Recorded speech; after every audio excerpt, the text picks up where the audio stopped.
Discover the power of functional medicine. With over 25 years of experience in functional medicine, family nurse practitioner Dr. Durrell has been preventing and reversing chronic disease, helping you live your best life.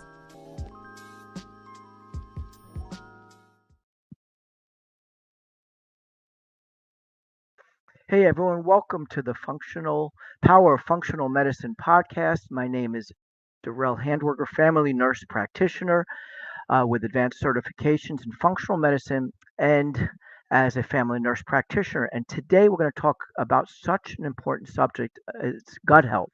Gut health is at the root cause of so many chronic conditions. And this is what we're doing in primary care and bringing in functional medicine is getting to the underlying causes of these chronic conditions like high cholesterol and blood pressure and blood sugar and inflammation. All this has a root cause, underlying root cause in gut health.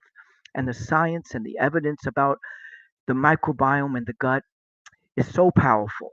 And today's podcast is going to be so exciting for everyone because you're going to learn about the different types of testing of the gut microbiome that can really pinpoint what you need to improve your gut and how the gut affects all the different systems in the body.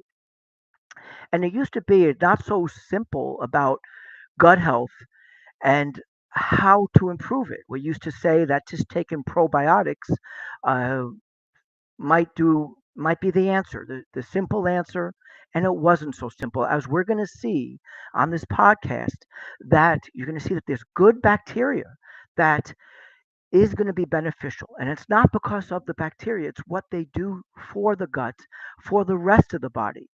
They also make messages. They call them chemical messages that are beneficial for our body. So let's go further and see what this is all about. Now we know what we eat affects our gut. And here's an example. There's an example in a research study that shows that the Mediterranean diet, just changing the diet, can affect the microbiome. And the research shows that when you adopt a Mediterranean, in this case, a Mediterranean diet, that's going to be higher in fruits and vegetables, in essential fats, good fats, higher in healthy proteins, is that's and of course fiber is key. This is what is going to make the difference, and as you see, it's going to make a diversity of bacteria, and this is key to being part of a healthy gut. Diversity, dysbiosis, is a word that means an overgrowth of bacteria. And remember, this could be bacteria that's normally in our gut, but when they're overgrown, they become a problem. They create inflammation, they can overstimulate our immune system. But how do you measure these bacteria? And this is what we're going to go into today. So we know that this overgrowth can affect different systems in our body. And that's why in functional medicine, we just don't focus in on one system, the gut. We focus on the whole person and how the gut is affecting the cardiovascular system, how it's affecting metabolism, hormones, the immune system. So you can see that in research, over and over again, there are articles about intestinal permeability. See, that's another word for leaky gut. Too often we use terms and words that the medical people are using intestinal permeability, so there's a disconnect. We want to use the right language. Leaky gut really is intestinal permeability, and we see from the research that intestinal permeability affects as cholesterol, it affects blood sugars, insulin, obesity. It affects other systems, and this is why we want to test and not guess. But what type of testing should we do?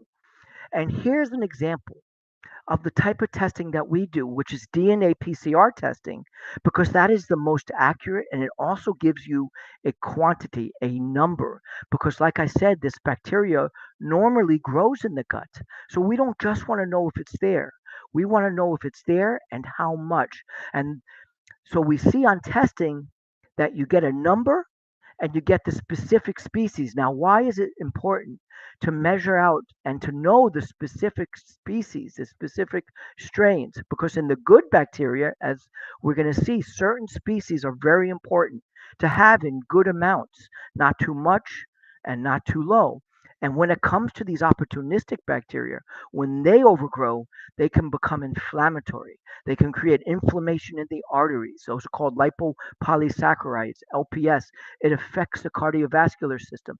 Even if we don't know, we don't feel bloated, we don't feel constipated, we don't feel that our gut is bothering us, but there still can be an overgrowth that's creating over inflammation that's affecting our arteries. So we want to test and see the overgrowth and even get the number, how much of that overgrowth, and use natural protocols, because there are times when antibiotics will make these opportunistic bacteria even grow more.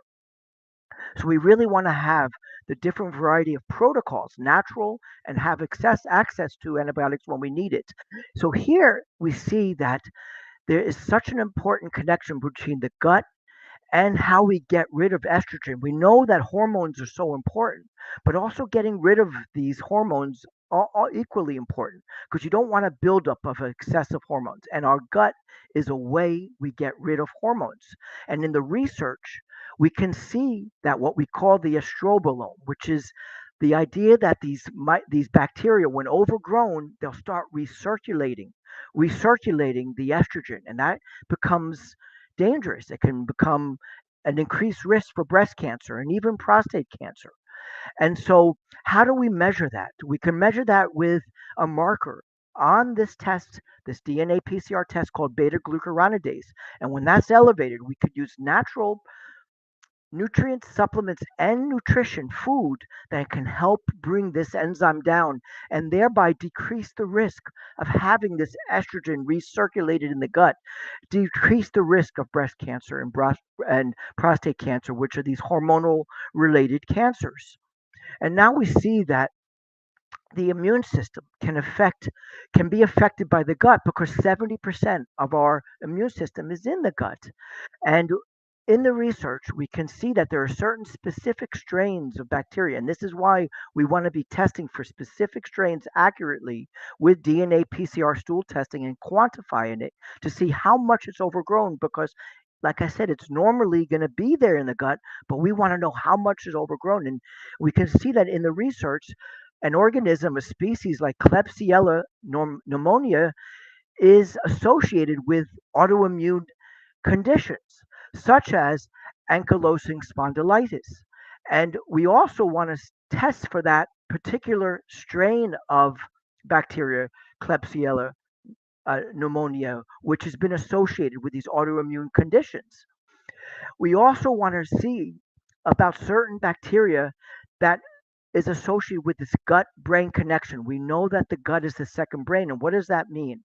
It means that when the bacteria are balanced, which means that there's not going to be an overgrowth of these opportunistic bacteria, that there are neurotransmitters that are made in the gut, that are produced in the gut, but also that there's this gut brain connection that we see, for example, in research about Parkinson's, that when there's an overgrowth of actually a good bacteria known as Akkermansia, that is associated with Parkinson's. And this is why we want to measure even the good bacteria, the different strains, not just Lactobacillus and Bifidus that we normally see in the probiotics, but these other good bacteria.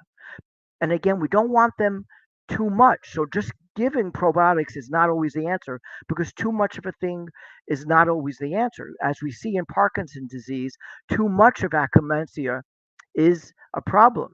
So that's why we want to measure Akkermansia. And here we see in type 2 diabetes, research articles talking about that low amounts of Akkermansia is associated with these metabolic conditions and type 2 diabetes. And here we see that measuring Akkermansia on a very accurate DNA PCR stool test to see if it's too low or too high can really give you this key information to see these underlying root cause contributor to type 2 diabetes, Parkinson's, and other conditions, systemic conditions. So we know another species of bacteria called Fecobacterium prunettii has been all over the research and contributing to the health of the microbiome, the health of the gut, and associated with inflammatory bowel disease. And why is that? Because that specific bacteria, Fecobacterium prunettii, produces these chemical messages. And one of them is known as butyrate. It's a very powerful healing gut nutrient that's made by Fecobacterium prunettia. And that's why it is so important to measure these bacteria, including Fecobacterium prunettia, and get an exact measurement, not too high, but especially not too low. So these are just examples of some of the measurements we need to be getting from this DNA PCR stool test. And there's so much more on how the gut affects stress and how stress affects the gut and and other systems that we're going to be getting into on podcasts. So it's important to like and subscribe so you'll be getting this cutting edge information and up to date information about how you can prevent these chronic diseases and age better, age successfully. And it's we're going to get into so much more information about the gut microbiome, the type of gut, the type of information you'll get from the gut testing, how you can tie that in to very advanced blood tests that are associated with aging, markers of aging, and how the root causes of those blood tests can be coming from the gut. So you can see here a QR code or a website if you're interested in learning more about this gut test and reaching out to us. We'll be happy to help you and explain how we're helping people by getting to the root causes through gut microbiome testing and advanced biomarker testing. So everyone stay tuned to the power of functional medicine testing. You can catch up with us on our Apple podcast, Spotify podcast, and you can even see us on our videos on YouTube podcast, the Power of Functional Medicine podcast, or South Florida Integrative Health.